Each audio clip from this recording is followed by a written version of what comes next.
Home Life. It's Home Plus Life Podcast. Yeah, wow, that intro ends really quick, doesn't it? We'll just sit here in silence. Yeah, I just figured I'd lean over and grab my drink and Look have at plenty you of time. leading us astray this time. Instead of me pressing rando buttons, you're just not paying attention and we can just sit here in silence. And it's the sounds of silence. Probably still better than your singing. That's not true. Yeah. La, la, yeah. la. Oh, dear. Hello, everyone. It's been another long week. It Once has again, been. we're recording the night before this is due to be released. I feel sorry for D, our audio production editing guy. D, you're a legend. We really appreciate you.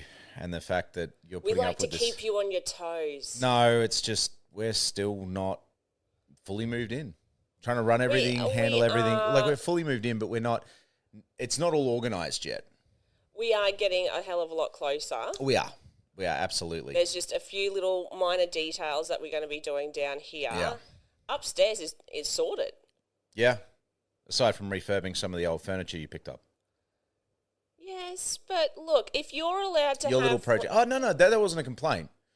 That wasn't I a don't complaint. know. That looked like you've got a lot of work ahead of you. I mean, you do. But that But I wasn't... already know what I'm doing, so Yeah, it's not it'll be that fine. bad. It'll be fine. I won't be spending as much time doing Google, topics of how do I stain wood, or what should I do if the goop that I had used to actually strip the wood isn't coming off. How can I fix this? Oh, dear. I don't need to Google that anymore. No. I already know how to handle this. I am so sore. My shoulder is so busted. That'll teach me to... I'm going back to competition. I had a competition coming up in July. Yep, and I feel that that's a you issue. It is a me issue, but I'm just going to complain about it. Have a moment of meeping. Surprise. Yeah, I know, right? What are we talking about today? Well, it was something that I sent through to you, and it's something that so many people, and I understand their frustrations, and it was purely because we were like, what are we going to talk about? And I had said, all right, need to, go and have a look while you were setting up downstairs. Yep. Because clearly we were extremely organised today. We got through a lot today. We did, and so what I had found was I went onto Reddit. Yep. Good old trusty Reddit. Yep. And I was like, Do you want me to read the post you sent me? Underquoting. Ooh. I have to be really careful about how I say the things I need to say on this one. Let's read as to what has happened here, because let's face it, it is a frustration of so many people. I have also gone down the path of going, if you're wanting to sell a house, why don't you just put a price on it? But that's not underquoting. No, That's not underquoting. That's not underquoting. I'm building to what they have put in here was that it was advertised for a price, and then it ended up going and selling well and truly over. No, it hasn't sold. Oh, I thought it did. No. All right, so this is on Reddit, Dark Hummus. I'm kind of curious, the username Dark Hummus. I'm curious what Dark Hummus is. Like, are they putting coffee in the hummus to give it a little bit of kick? I don't know. I don't know. Anyway, and the post says, can someone explain auction price ranges to me? Passed in at auction and inflated price by $300K. So the story goes, I looked at this house, so it's Dark Hummus, looked at this house a few weeks ago. It was advertised at the 1 to 1.1 million range. It went to auction. I wasn't interested, but I saw it passed in at auction with a bid of 1.17 million, above the advertised range. It's now back on the market as 1.295. And they've said, is this not deliberate underquoting if they never intended to sell within the advertised range? I don't understand. Can someone explain? Now, I think this is a fantastic question from Dark Hummus. It doesn't look crash hot. I will say that amount. And the reason why I'm saying that it's a frustration is because when you sent through that other link, it does actually say from consumer.vic, what it is, consumer, I think it's consumer.vic.gov.au. Is that it? It is. And so it Consumer had, Affairs. Yeah. So it had on there that in Victoria, they aren't supposed to, and Victorian real estate agents, if I stuff up here, I do apologise, that they aren't supposed to use best offers plus like symbols within the advertising. Like they have to give an actual range. I don't believe that's accurate. Well, have a look, have a read through. I think let's deal and focus on the underquoting aspect. Yeah. So I think the first thing to look at here is underquoting, right? And underquoting, according to Consumer Affairs Victoria, so consumer.vic.gov.au, it is illegal for an agent to advertise or advise you of a price that is less than the seller's auction reserve price or asking price, a price in a written offer already rejected by the seller on the basis it is too low, or the agent's current estimated selling price. Right, so an agent can't come in and go, okay, I reckon you could sell this for 1.1, and then, but realistically, the area that it is currently being listed in, the prices for an equivalent is 1.3. No, it's the other way around. So, Right. if an agent were to come to you in Victoria, now it's really important to note, only Victoria and New South Wales have underquoting laws in Australia. Yeah. Okay, so that's super important to note. There's no underquoting laws in any other state that I could find. Yeah. In Australia, expect that to change because this is a practice that does cause a lot of ire, causes a lot of frustration, and is rightfully rightfully so, and is it may be misleading advertising. Yeah. Right. Like there's that aspect that comes into play, which is why Office of Fair Trade, Consumer Affairs, all that often get involved. And again, rightly so. So only Victoria and New South Wales have this law. Yeah. If I was the agent and I came to you and I said, your house, based on a comparative market analysis, I reckon should sell at 1.2 to 1.3. Yeah. Okay. And then I go and advertise the property for sale with a price guide of 1 to 1.1, I could be considered to be, like I may be underquoting in that particular case. Right? I don't know if there's fudge room involved, if they're allowed to have a certain amount of fudge room or anything like that. Yeah. Even when I was an agent in Queensland, so this was not something we really had to deal with. Yeah. Okay. But based on what Consumer Affairs Victoria, and I'll read them again for you, what they define underquoting is, or the section on underquoting is, it is illegal for an agent to advertise or advise you of a price that is less than the seller's auction reserve price or asking price, a price in writing, a price in a written offer already rejected by the seller on the basis that it is too low, or the agent's current estimated selling price. Agents must update the price information they provide to buyers if any of these things change during the sales campaign. If an agent does not comply with the above, then they are engaging in underquoting. Now I've just quoted that. That's not my opinion. That's me reading from Consumer Affairs Victoria. Coming back to the Reddit situation and what's been explained there, it could be that things changed. Yeah. And they weren't told about it. Well, I mean, if the buyer's not interested in the property, the person who was talking say, I wasn't interested. And they state that in it, but Dark Hummer says, I'm not interested.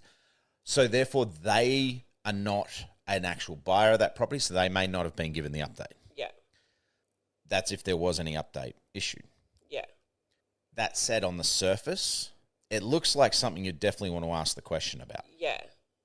Like on the surface, you kind of feel it's worth asking the question and maybe saying to Consumer Affairs, hey, what gives? But there are a lot of things that can happen beneath the surface or behind the scenes. Because I did say to you, and again, real estate agents in Victoria, if you can shed light on that, we would absolutely love it. We should. Joe Mooney's on holiday at the moment. She's flying back. She asked for the airlines just to drop her off instead of her having, because she flew past her home. Oh, right. So she flew over her home and she's like, can you just drop me off here? Because she didn't want to have to drive out of Melbourne. Yeah, I don't blame her. But so she's only got back today, I think. We'll give it. Yeah. We'll give it some time. Maybe we get Joe on because Joe's an incredibly professional agent. who operates. There is. She operates absolutely to the letter of the law. She doesn't hide anything. No, She's very, very honest. Yeah, but not only that, she's her. very by the rules. Yes, as it should be. Very, very successful by being by the rules too, I might add, as are a lot of agents, and a lot of agents are like that. But Joe's one that I know I can call up and say, hey, do you want to come have a chat? Fun thing, want to have a chat, let's talk turkey. Yeah. And she'll be able to give us a rundown on that. But I think that definitely on the surface, something doesn't look right. Like it's worth asking the question. I'm definitely not saying there's underquoting happening there. Yeah. What I'm saying is you definitely want to raise the question and go, hey, why did this happen this way? How did it happen? Ask that of the agent. Ask that of Consumer Affairs. Because I did say to you, what if, like, okay, it went to auction and the seller, changed the reserve price during auction. Yeah, which they are allowed to do. I'm not sure on that. I actually went to look that up because I was concerned about that. I thought it did say it in there, further down in that consumer thing, that they are allowed to, but the agent has to actually let everyone know that there has been a change. Could be wrong. I didn't see that, but it's worth chatting to someone who's operating in that market, I think. Yeah. I know in the Queensland market, they've got the sellers have to give the reserve to the agent. Can I say what prior. I was going to say? Well, I'm just clarifying on that topic of the reserve. I did say to you, what if they had actually said to that agent, you know what? No, it passed in and we don't actually want to deal with you anymore. We want to deal with a different agent. Yeah. For whatever reason. Yeah. And that other agent may have decided that the property was worth more. That's right. Yeah. So, and could have used that as maybe, we could do a couple of different things different, which means that you could potentially get a higher price. I mean... There's no information about whether or not the agent's changed hands in that post. Right. Yeah. But that's what I'm saying. And we're assuming that it hasn't. Yeah. That it hasn't. It'd be unlikely. And on that note, look, typically speaking, an auction campaign runs for 4 weeks. Yeah. Right. That's the typical textbook. It'll run for 4 weeks. A listing agency agreement typically is exclusive for 60 days. Yeah. It'd be unusual, not just unusual. Like it wouldn't normally be done. Then the auction is occurring hang on, I'll explain this in a second. That the auction's occurring at the end of the exclusivity period, unless it was a 30-day exclusivity period, because an auction is seen as a sales funnel and a marketing funnel, right? What they will often do is they'll run an auction campaign, not worried about whether or not it sells at auction. If it sells at auction, that's fantastic, but they're looking for the active, ideal, and real buyers. Yes. Right? So if the property gets passed in, the market's kind of said what it believes the property to be worth. Yeah. And so then the agent has a list of people who have bid on the property and kind of knows what they're willing to pay for it, which means it's now time to go back under a private treaty kind of model and negotiate. Right? And often this becomes a marketing funnel. It filters out the tire kickers and time wasters, brings people to the front who are legitimate potential buyers, and creates a one-to-many negotiation situation. Yeah. So that's often, even as an agent where I was like, not a fan of auction, that's how it was explained to me. Yeah.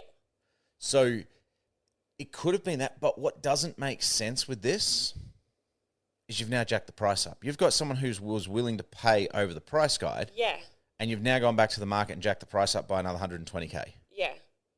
So that's the reason why I'm saying there could have potentially, I get what you're saying, but at the same time, can sellers not turn around and just go, it's all well and good? Because there could have been I don't believe that what you have done is correct. I should have gone with my instincts and just gone, no, I'm not happy with that sale price, or what you reckon. I reckon it's worth more. And and like we have always said to our listeners, get more information you have, the more power you have when it comes to, if you don't feel that that's the right price, realistically, let's be realistic about this.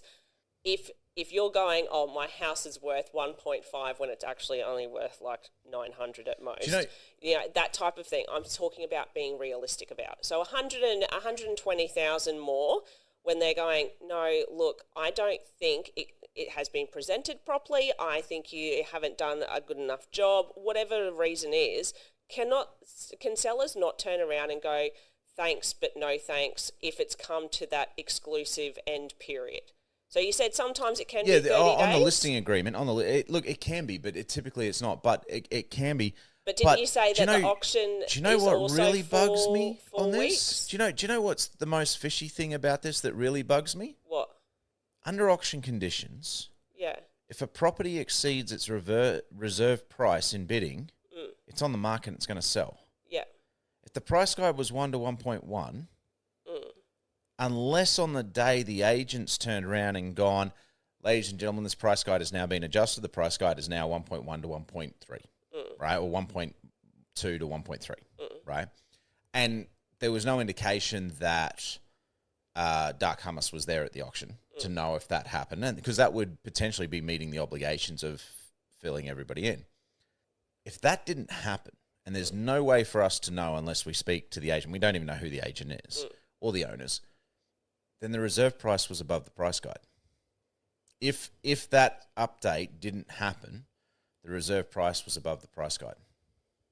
Which means that it was underquoted. I'm not going to say flat out that it was, because we're talking about something that's very legal here. I'm the layman here. I've never had it in a license or anything like that. On the surface, it looks fishy. It looks, and that's the part that doesn't gel right. With me, is unless and there's no way for us to know because we weren't at the auction. Yeah. Dark Hummus wasn't at the auction from what we can read in the Dark Reddit Hummus, post. if you're out there and you're listening, get in contact with us so we can ask you some more information to try and get more information. But it does. I mean, look, underquoting is a problem. This is why Victoria and New South Wales have these laws and have introduced these laws. And it is New a South frustration with many people, Oh, absolutely. if not everyone. New South Wales introduced them in 2016 and Victoria in 2017.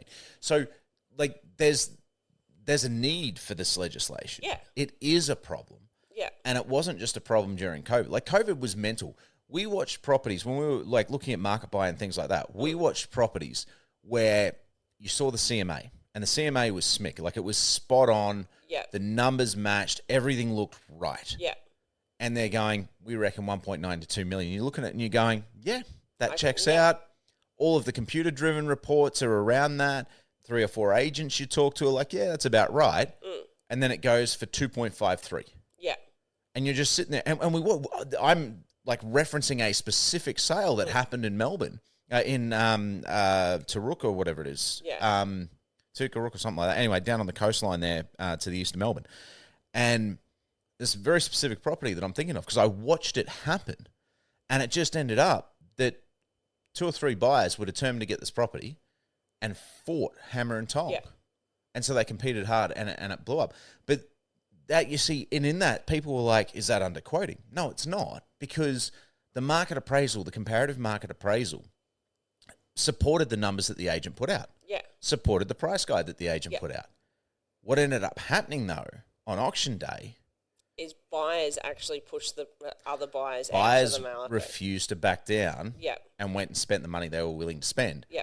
And as a result, it blew past everything, all of the data, everything that the data supported, but the market demonstrated that's what the market saw the value as. In that post, and the only reason why I'm pretty sure it is that post, because I had read a couple of them, it referred to a couple of other words that I hadn't ever this put me on the come spot. across before. And the only reason why I've come across them where I was like, hold on. I know the only reason why I know that is because of the content creation that I have done, where I've turned around and asked you, what does this mean? Do you know the words that I'm talking about? I don't. I'm waiting for you to bring them out. No, because I want to make sure that it is that particular post, because we're so organised. Maybe it was in one of the comments. Maybe it was in another post. Sorry. They were talking about gazumping and stuff like that, where I was just like, the only reason why I know what that is because I've asked you what the hell it is. It was another one, it's another topic that I feel that we could talk about. Oh, I think so. Though that one, I'd like because of the nature of it. Yeah, we'll leave that one. I want to do some refresh on that because there are certain states in the country where it's illegal. There's certain states where it's fair game. I know that some people are going to be like you. What's gazumping? Yeah. It's not fun. Not fun. So, but no, I did find it quite amazing that, because when you look at it, you go, hold on, that happens everywhere. I know a lot of people are going to go, what are you talking about? Like, underquoting happens all the time, everywhere. Well, I mean, and that's the theme of a what lot of the the real comments. estate industry actually survives on. And it's like, no, it's not. No. So, and the other thing that I need to address here is it's not the agent that actually bumps up the price. It's either the seller or the buyers. Hang on. Where's my soapbox? Did we unpack my soapbox? If you have someone or two buyers, think of yourself not as the buyer, because there's going to be some buyers going, but that's not fair. Think of yourself as the seller, right? You've got your biggest ticketed item that you ever have invested your money in your life. Of course you're going to employ the best person you can. Of course you are going to say to that person, I want you to get the most amount for my investment because I worked hard for that money. I worked hard to put all that effort into making it pretty and nice and everything like that. There's a lot of everyone's. memories I'm in seeing there. a lot of changes for the first time in 15 years in real estate. I'm seeing stories come out where people who are downsizing in particular and don't need that extra 20, 30, 40,000 are turning around and taking offers underneath that highest offer. I'm talking about the buyers who are currently in the market going, they're jacking the prices up. Let's put this to bed immediately because to be honest, it is BS. Is what I'm going. Yeah, to. And it's a piss off. Can I just say this? It's a crybaby whinge. As a buyer, you need to look at that and go, hold on. But not only that, you also have another 50 people just like you looking for houses in that same area. Of course, if someone else is going to come along and go, that's the perfect house, that's what I want, and they turn around and they're like, to the seller, I'll give you an extra 20,000. Of course, that seller's going to go, yeah, I'm sorry, what? Of course, they're going to be looking. If you don't turn around and go, I can beat that, I'll give you $20,100. Of course, the seller's going to turn around. It's going to be a war between the two of you, or three, or four, or five. We brought up that property down in Redland Bay, and we talked about it repeatedly, how that thing's been on the market for 2 years straight in one of the hottest markets in southeast Queensland. Why is it on the market? Because it's overpriced. Now, if real estate agents were jacking up the price, I can tell you now you'd be paying $6 million for a 3-bed, 1-bath property because they get paid on a percentage. I'm going to be really honest here, and I did actually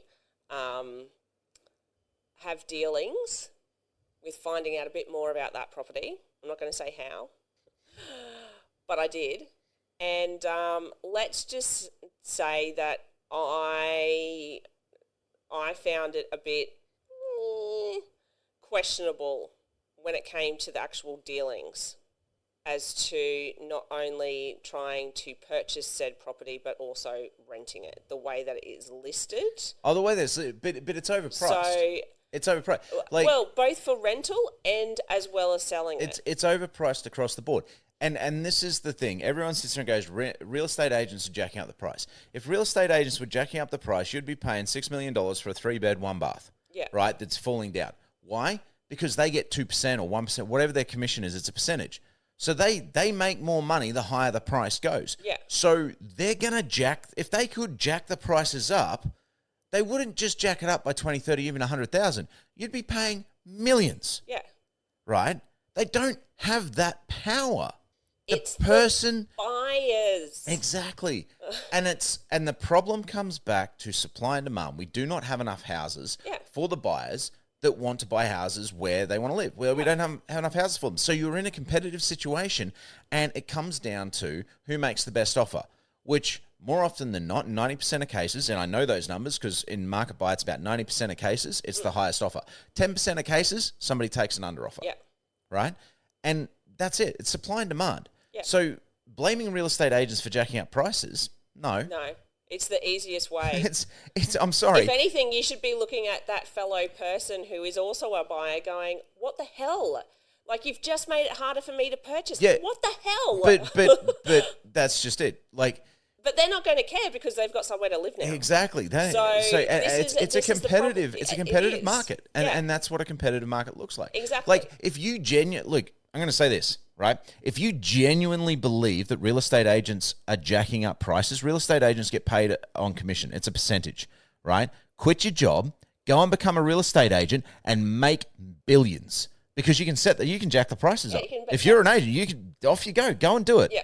Right? Put your money where your mouth is instead of whinging on Facebook and having a cry about it and blaming someone that is literally just the middleman in making sure that the property gets sold and handling all the contract and negotiations. Now, the one thing that I will say is absolutely, is there, dodgy at times practices that some do partake in? Unfortunately, yes. But do you know what? You can go and find a dodgy person in any industry. Any industry. So to go and say that every real estate agent is dodgy, that is unfair. That's the equivalent of saying every single, tradie is dodgy. Every single How many times have tradies been on a current affair and building companies being on a current affair for taking money and taking deposits when they had no way of building properties and like all of it? We've literally got tradies actually doing like dodgy jobs.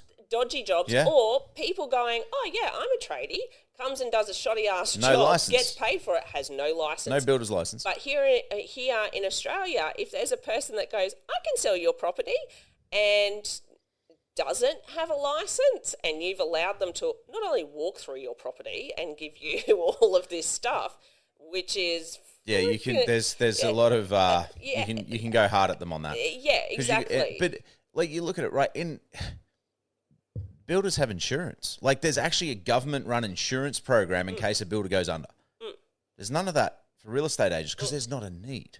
Real estate agents just have their own private insurance, which of course the builders are meant to have as well. But look, it's all I'm saying here, and please, tradies, don't. We're not targeting. We're not going on We're tradies. just using you guys as an example. There's dodgies in every industry, exactly. right? Like retail has dodgies. How many people, if you've done tours of duty in retail, you've come across staff members and colleagues who have taken money out of the till. Here. I worked in the wedding retail industry. Do you know how many people would come to me and go, oh my God, I don't have my dress. The shop has completely shut up. There's nothing. It's got, please contact this number if you are needing to get your dress. There has been many a times it has happened where they have literally lost their deposit. So we're talking about, $500 deposit. Now, going for a wedding dress, $500 just to be completely wiped off where you're never going to see it again, like literally never, nothing for it, gone. And you're like, sweet, that's literally like, or even I only had $100 to put down and I could have been taking that dress with me. That's locked in that shop and I'm not getting it at all because it's technically not mine. So trust me, there is dodginess everywhere. At the same time, I do understand people's frustrations because, there is a supply and demand problem. We talk about this every What were you looking at just then? I've got something in my eye. Oh, right. I thought you were like, yeah, duh. Like, oh, no, there is absolutely a supply and demand problem. We talk about it regularly and we'll continue to talk about it until the problem's fixed. Yeah. And we will praise those who are doing things in the right direction for it. This is the problem, right? Yeah. But there's, it's not real estate agents who can actually fix the supply and demand problem. No, they can only sell what exists or what is about to be built. Yeah. That's it. But there's a fantastic story or metaphor or whatever you want to call it from various different movies and motivational videos. And what it is if you collect a whole bunch of black ants and you can collect a whole bunch of red ants and you put them all in the same jar together, they'll live quite harmoniously, right? They'll live without a problem. Get on, do their own thing, cruise along. But if you come along and shake up that jar, The black ants will decide that the red ants are responsible and will start attacking them. The red ants will decide that the black ants are responsible and will start attacking them. So now they hate each other and are angry with each other and are now fighting against each other. Meanwhile, we've got the people who actually shook they never the whole once thing. look and go, who's shaking the jar? Yeah. And getting pissed off at the person shaking the jar. And we have this situation here, right? Buyers get pissed off at real estate agents because real estate agents are the representatives of the buyers seller. and sellers. Well, sellers, yeah, but sellers get pissed off at agents for not being ethical and communicating effectively and transparent and all that sort of stuff. But the main thing we see is buyers getting pissed off at real estate agents. And to be honest, real estate agents get pissed off at buyers too because of the crap that they cop from buyers, right? But no one's sitting there going, who's shaking the damn jar? Yeah. And we see this in the media. We've talked about how on previous episodes, the government outsourced housing supply, solving the housing supply problem to private investment, to private companies and private entities, right? And then they come out in the media and go, it's the private investor, it's the mum and dad investor who's greedy. How dare they? But we can't build houses without them because of the way the government designed the system. But also, if the government doesn't give the tick of approval to go, sure, construction can happen Exactly. there. Right? So there's all this red tape. The mum and dad greedy investors can't actually do anything with that land. Exactly. Right? So, and there's all this red tape, and the government makes an absolute fortune. We talked about that on another episode. I think in Queensland it's 36%, but it's hundreds of thousands of dollars the government ends up getting in or increasing the value of a property or the price of a new house and land package as a result of red tape, taxes, and all that sort of stuff. They profit from it. Yeah. Who's shaking the jar? Yeah. Buyers are pissed at real estate agents. Real estate agents are over being kicked in the guts and being told they're the problem. Yeah. Who's shaking the damn jar? Yeah. Well, maybe they're not shaking the jar, but they're not doing their job and building more houses, and that's the damn government. Yeah. Like, sorry to sound like a tinfoil hat. Yeah, Government's coming to get us. To go, yes, that land can be developed. Sweet. Absolutely. Like, let's get some people in Build there. more houses. Build more houses. If you build it, they will come. Well, as long as you build it where they want to live, right? But build more houses and our housing market steadies, Yeah. right? You solve the supply problem. Yeah. Wait, what? Yeah, funny that, eh? I'm shocked. Don't get me onto the immigration that's coming in and how we're only building enough houses, to accommodate maybe a third of that immigration by itself, half of that immigration by itself, let alone, all of the people to split houses. Like somebody made a comment, we talked about it on another episode, about how, population growth and housing supplies remain the same. It has.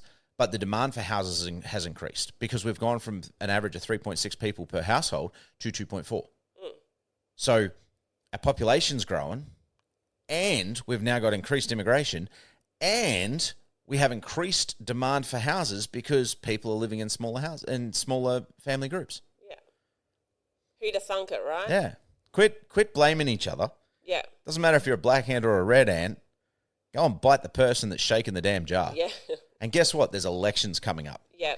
And it's a state government level thing, is my understanding. They have greater control. Like federal government can help out and do stuff, but the state government has significantly more control, as do local councils and things like that. Yeah. Make it an election issue. Yeah. You want to change this? You want to fix this? Yeah. Make housing an election issue. It's already starting to happen. Yep. Housing supply is already on the agenda. Yeah. Scream it loud. Cost of living and housing supply. Yep.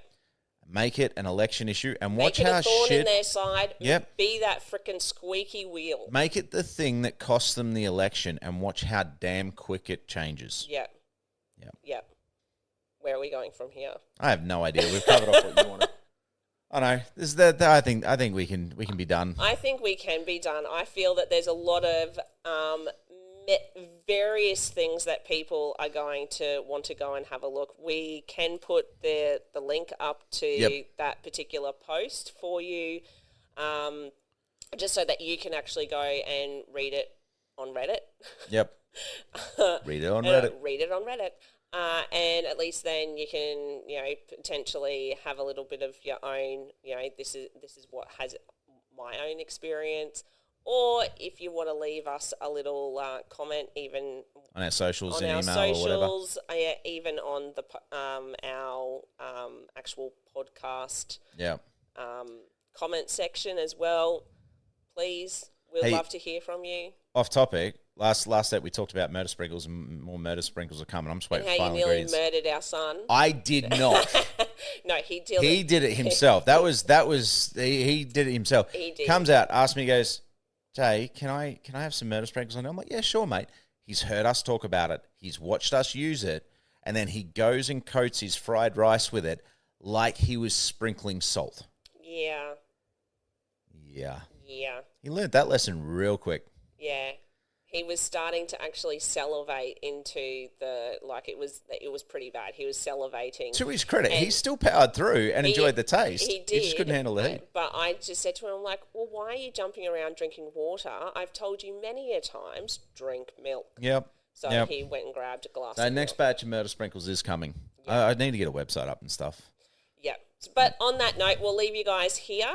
If you have any topics that you would like us to discuss and research, let us know. We'd love to hear about it. We'd love to hear from your own experiences as well. Yeah. I think that's all that we can really ask. Peace out.